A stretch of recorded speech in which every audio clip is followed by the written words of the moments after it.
How's it going, everyone? Today we are going to be taking a look at the Rhino-Rack Vortex Aero Roof Rack system with the SX series legs, 46-inch long crossbars. We're going to show you how to install it and how it fits on our 2020 GMC Terrain. This is going to be a great way for you to get a little bit more storage out of your vehicle. If you want to get some larger accessories, boxes, baskets, anything on the sports and rec side like kayaks or tents, you're going to need a roof rack system like this first. Luckily, we do have raised rails already installed, which again does make the process super easy. But there are a couple different options as far as roof styles for this vehicle, whether you have just a naked roof or you might have flush rails. In either case, just make sure to check the fit guide at etrailer.com. Make sure you have your roof style selected and then get your roof rack picked accordingly. As far as the weight rating goes, it is going to depend on your roof style, so make sure you check your manual, find out what your roof's weight capacity is, and make sure that you don't overload that. Keeping in mind that the roof rack system is also going to have a weight, and those accessories that you start to put on it are going to add up. So make sure you know what the lowest rated component is of your system. Go by that just to be safe.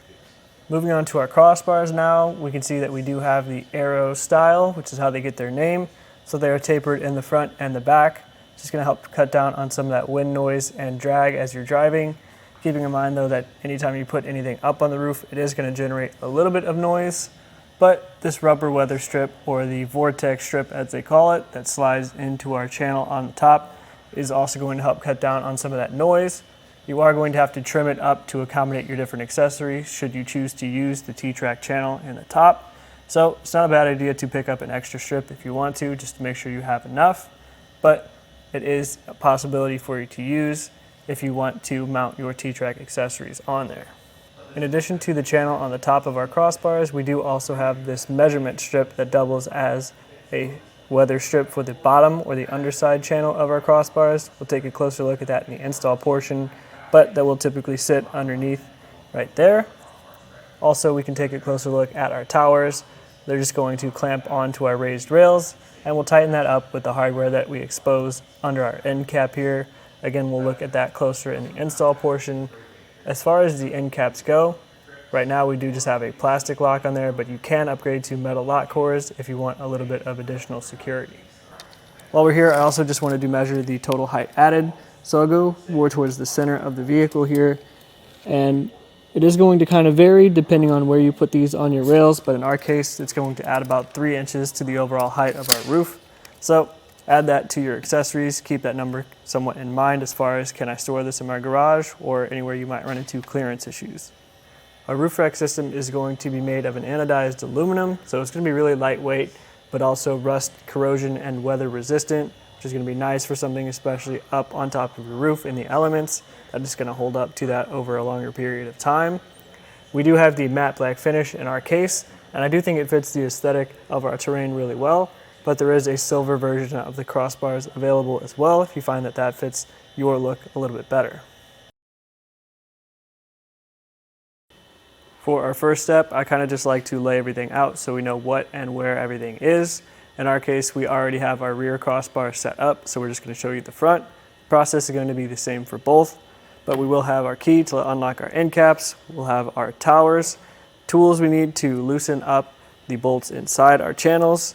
You'll get these rubber measurement strips, and as well you will have a long weather strip. That's probably going to be your first step to trim that up. We're not going to do that in our case. We already actually have it trimmed up and in our channel. So for our first step, I'm going to use the key to undo our end caps. So all we need to do is insert the key in there, just like that. And now we're going to grab our towers. So you're going to notice that we have this point here, which is going to be used to slide into this channel underneath our crossbars.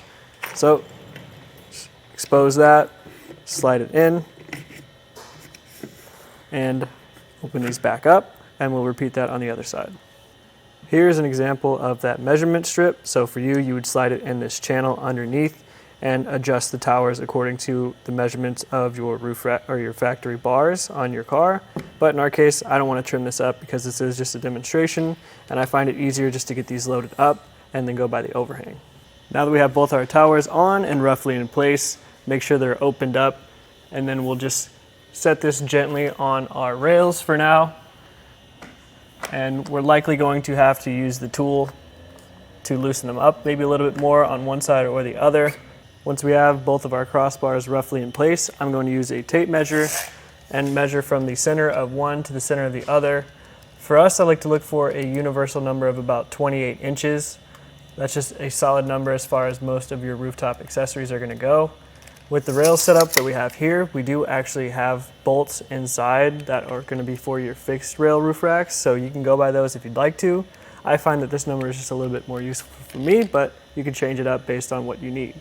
From here, I'm going to measure the overhang of our bars, which is not going to be a huge amount.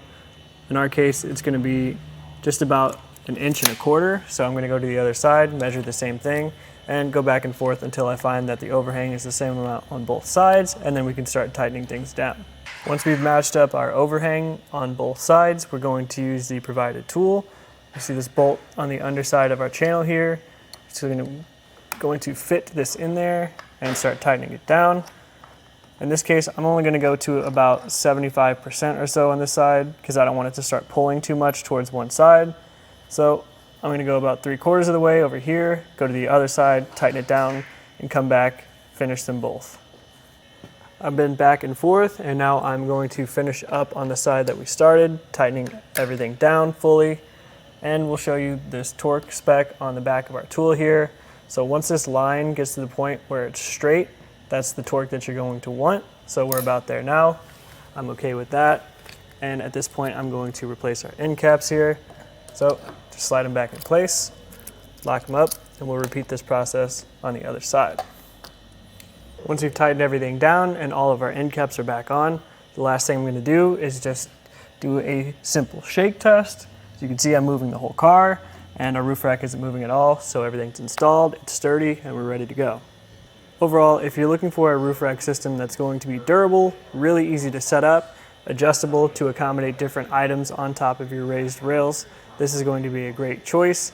I do like the fact that we can accommodate different items, as well as the fact that we can upgrade to metal lock cores if we want to for that added security, and we have a couple different color options available, so this is a really nice choice.